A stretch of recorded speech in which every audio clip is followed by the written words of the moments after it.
বলেছে যে হুমায়ুন কবিরের মাথা কেটে আনতে পারলে 1 কোটি টাকা তিনি পুরস্কার দেবেন। আমি সেই ব্যক্তিকে বলছি, তুমি এবং তোমার যত শক্তি আছে মুর্শিদাবাদের ভেন্যুতে আসো, আমার মাথা তোমার কাটবা না তোমার গদ্দান কোথায় যাবে সেদিন প্রমাণ হবে। আমি বলেছি 6 তারিখে হবে বেলা 12টায় হবে।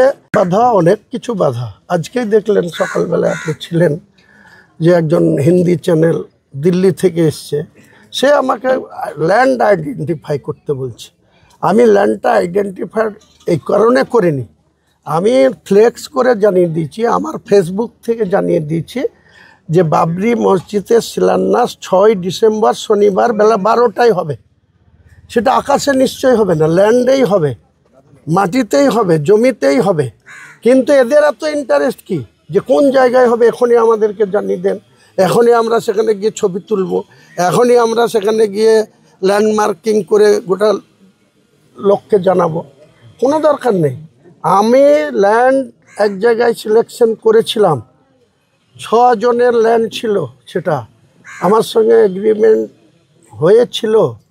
তারপরে দেখা যাচ্ছে যে এই দুজন যে মুনাফেকের নাম করলাম, আর নাম নিতে ভালো লাগছে না, এই দুজন মুনাফেক মনে করছে চিরদিন বাঁচবো আর চিরদিনই মমতা ব্যানার্জির দয়ায় এমএলএ হয়ে থাকবো।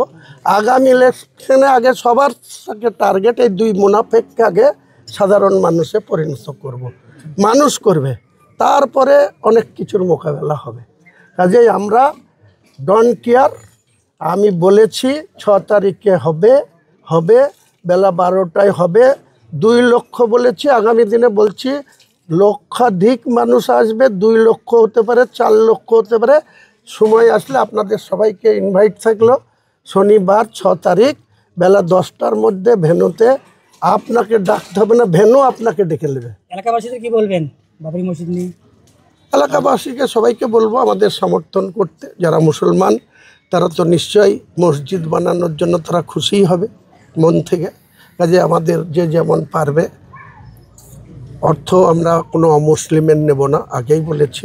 মুখ্যমন্ত্রীর কাছেও দয়া চাইব না, কোনো অমুসলিমের কাছ থেকে কোনো মসজিদ বানানোর জন্য অর্থ সাহায্য নেব না। গোটা ভারতবর্ষের প্রচুর মানুষের, মুসলিম মানুষের পয়সা আছে। আমার যে বাজেট সেটা 125 কোটি টাকার প্রকল্প, ডিপিআর তৈরি হচ্ছে। সেটা এত আধুনিকভাবে হবে, এত মডেলাইজভাবে হবে বাবরি মসজিদ। মডেল একই থাকবে, গম্বুজের হাইট বাড়বে, এরিয়ার হাইট বাড়বে, যত ফুট বাই যত ফুট ছিল তার থেকে বেশি বড় হবে। এবং দেখতে, আমি যেদিনই চলে যাই না কেন আমি বলছি, বাবর 400 বছর আগে করে গিয়েছিল। বাবরের ছেলে ছিল হুমায়ুন, আপনারা ইতিহাসে জানেন।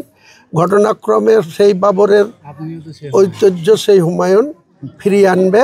মুসলমানদের গর্ব করে যাতে বলতে পারে যে এক শ্রেণীর কর সেবকরা অন্যায়ভাবে 1992 সালের 6 ডিসেম্বর তৎকালীন প্রধানমন্ত্রী পিভি নরসিংহ রাওয়ের ভেতর থেকে মদত ছিল, তাই ঘন্টার পর ঘন্টা এইভাবে বাবরি মসজিদকে ধ্বংস করা হয়েছিল।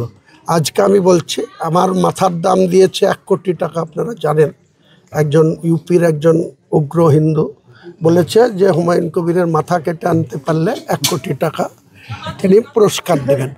আমি সেই ব্যক্তিকে বলছি, তুমি এবং তোমার যত শক্তি আছে মুর্শিদাবাদের ভেন্যুতে আসো, আমার মাথা তোমার কাটবা না তোমার গদ্দান কোথায় যাবে সেদিন প্রমাণ হবে। ঠিক আছে, থ্যাংক ইউ।